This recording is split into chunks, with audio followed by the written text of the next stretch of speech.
అటవీ భూమిని అడ్డంగా కొట్టేసే కుట్ర 400 కోట్ల విలువైన భూమికి స్కెచ్. భూపాలపల్లి శివార్లలో 106 ఎకరాల భూమి అట.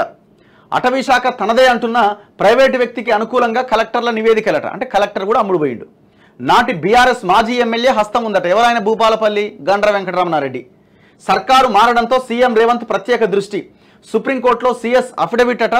భూమి మాత్రం భద్రంగా ఉందట. తర్వాత గత ప్రభుత్వ హయాంలో దాదాపు 400 కోట్ల విలువైన అటవీ భూమిని కాజేసే కుట్రలో ఏకంగా కలెక్టర్ స్థాయి అధికారులే భాగం కావడం సంచలనం రేపుతోంది.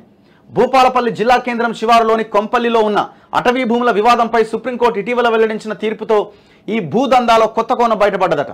ఏకంగా 106 ఎకరాల భూమిని కబ్జా చేసేందుకు అప్పటి బీఆర్ఎస్ లీడర్లు అధికారులు కలిసి ఆడిన నాటకం చర్చనీయాంశమైంది. అటవీ శాఖ అభ్యంతరాలు వ్యక్తం చేసినప్పటికీ ఏకంగా కబ్జాదారులకు అనుకూలంగా హైకోర్టుకు సుప్రీంకోర్టుకు అప్పట్లో పనిచేసిన కలెక్టర్లు అధికారులు నివేదిక ఇచ్చారు. ఒక బీఆర్ఎస్ మాజీ ఎమ్మెల్యే ఒత్తిడితోనే ఇదంతా జరిగిందని తెలుస్తోంది. మరి భూపాల్ రెడ్డి అయినా ఇంకెవరైనా ఉన్నారా? ఇక ఆడైతే ఆయనే ఉన్నాడు. తమకు అడ్డు లేకుండా కోరినట్లు నివేదికలు తయారు చేయించేందుకు అప్పట్లోనే ఇద్దరు అటవీ అధికారులను కూడా రాజకీయ జోక్యంతో బదిలీ చేయించారట. కొంపల్లి గ్రామ పరిధిలోని రిజర్వ్ ఫారెస్ట్లో ఉన్న 106 ఎకరాల భూమిపై హక్కులు తనవే అని మహమ్మద్ అబ్దుల్ కాసిం అనే వ్యక్తి 1985లో వరంగల్ జిల్లా కోర్టులో కేసేసిండట. 94లో అటవీ శాఖకు అనుకూలంగా జిల్లా కోర్టు తీర్పునిచ్చింది.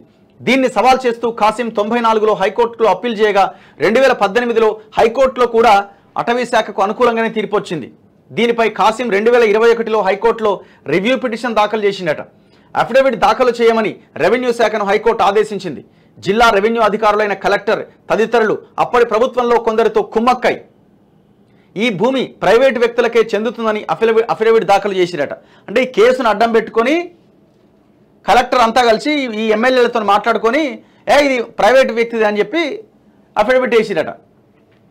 దీంతో సదరు భూమి ప్రైవేటు వ్యక్తిదే అని హైకోర్టు తీర్పు చెప్పింది. కోర్టు ఏం చేస్తుంది? గవర్నమెంట్ అఫీషియల్గా ముద్రలేసి ఇచ్చిన తర్వాత సాక్ష్యం ఉందని ఇచ్చేసింది.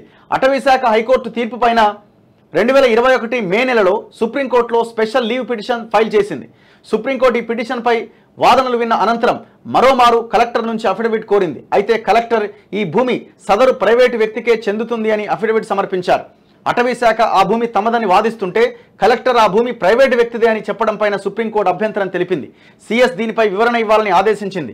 ఇంతలో రాష్ట్రంలో సర్కారు మారడంతో సీఎం రేవంత్ రెడ్డి ఈ కేసుపైన దృష్టి సారించారు. సుప్రీంకోర్టులో కలెక్టర్ సమర్పించిన అఫిడవిట్ను ఉపసంహరింపజేశారు.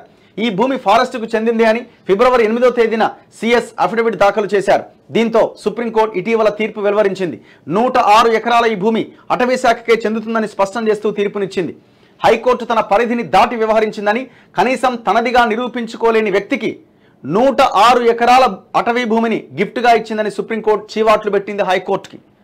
ఎంత ఎవరిని మేనేజ్ చేసిరు అన్నది మనకి ఇక్కడ చాలా క్లియర్గా అర్థమవుతున్నది. చూడండి ఒక్కసారి ఎన్ని రకాలుగా ఎందరిని తెర వెనకగా మేనేజ్ చేసిండో ఒకసారి చూడండి. ఈ కేసులో ప్రైవేటు వ్యక్తులకు అనుకూలంగా అఫిడవిట్లను దాఖలు చేసిన అధికారులపైన దర్యాప్తు జరిపి చర్యలు తీసుకోవాలని ప్రభుత్వాన్ని ఆదేశించింది. ఆక్రమణదారుపైన ప్రభుత్వంపై 5 లక్షల చొప్పున జరిమానా విధించింది. ఆక్రమణదారులతో చేతులు కలిపిన అధికారులపైన విచారణ జరిపి వారి వద్ద నుంచి ప్రభుత్వం జరిమానా రికవరీ చేసుకోవచ్చని సుప్రీంకోర్టు తెలిపిందట. ఇమ్మీడియట్గా ఎవడైతే ఆ కలెక్టర్ ఆనాడు ఉన్నాడో తీసి అవతల పడేయండి ఉద్యోగం నుంచి. ఎంత ఘోరం అండి ఇది! అసలు 400 కోట్ల రూపాయల విలువైన భూమి. ఇప్పుడు పొరపాటున మళ్ళీ కేసీఆర్ గెలిచి ఉంటే కథమే కదా, ఇది హాంఫర్టే కదా, అయ్యేపోయేది ఇది.